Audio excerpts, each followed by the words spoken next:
Hey, check out this counter melody I wrote.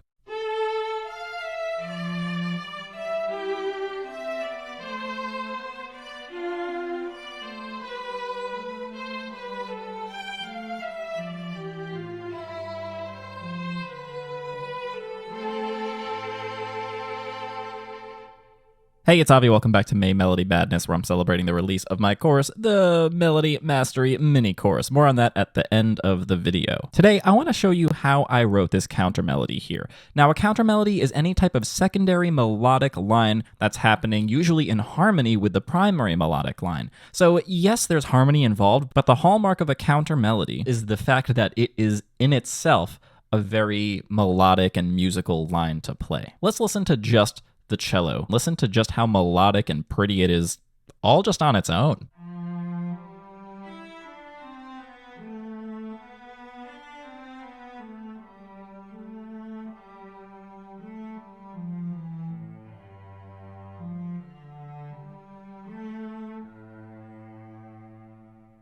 So even just in this line, it's very melodic, it's very pretty. We have this nice contour going up and then coming back down, going up. Beautiful sequence going on here, matching the sequence in the melody as we wrote it a couple of videos ago using the great melodic formula. And then we dive down into the lower range here before surfacing back up to this A. Now there's two things to keep in mind with a counter melody. You want to know when it's time to go with the melody itself and when it's time to let the melody have some space. When this violin is holding on a note, the violoncello is usually moving into the space that is being held over. You can see that happening here.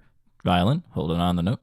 Violoncello, going down, right? And then we have the eighth notes here going down for the violin, and that's matching up here with the C and E. You have a nice little 10th happening over here.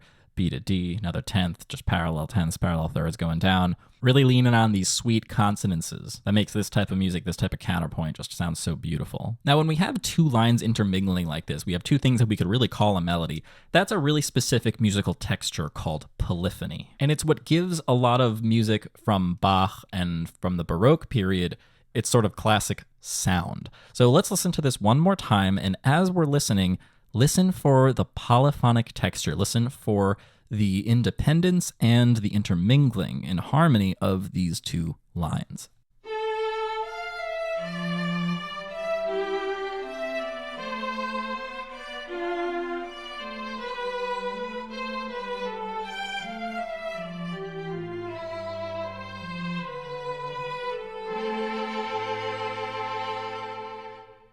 So there you go. That is how you can write a counter melody. Think contrapuntally, think about your intervals, give the melody some space, let the lines breathe. And unless you're specifically trying to write a Baroque period fugue or something, or really trying to adhere to strict counterpoint rules and Palestrina strict style, you don't necessarily need to know all of the counterpoint, all these rules, and you don't need to necessarily follow them either. Use your ear. If it sounds good, it is good. If you want more melodic tools that will help you write melodies like your favorite artists and composers, you should check out my free video training, 7 Ways to Write a More Effective Melody, where I will help you make your melody the best it can be in just under 40 minutes. If you want to go deeper than that and learn how I wrote the very top melody here using the great melodic formula, you should check out my course, the Melody Mastery Mini Course. There, I strip away all of the nonsense, all of the archaic bullshit from music education, and just give you the simple tools that actually work. You don't need to have a whole lot of experience in order for this stuff to really transform your melody game. So go and check that out at justwritemusic.com. I'll see you over there. However, if you want a quick overview of the great melodic formula and suss that out before jumping on over there, check out the video that's popping up on your screen now. Thanks for watching and for hanging out with me today. I'm Avi.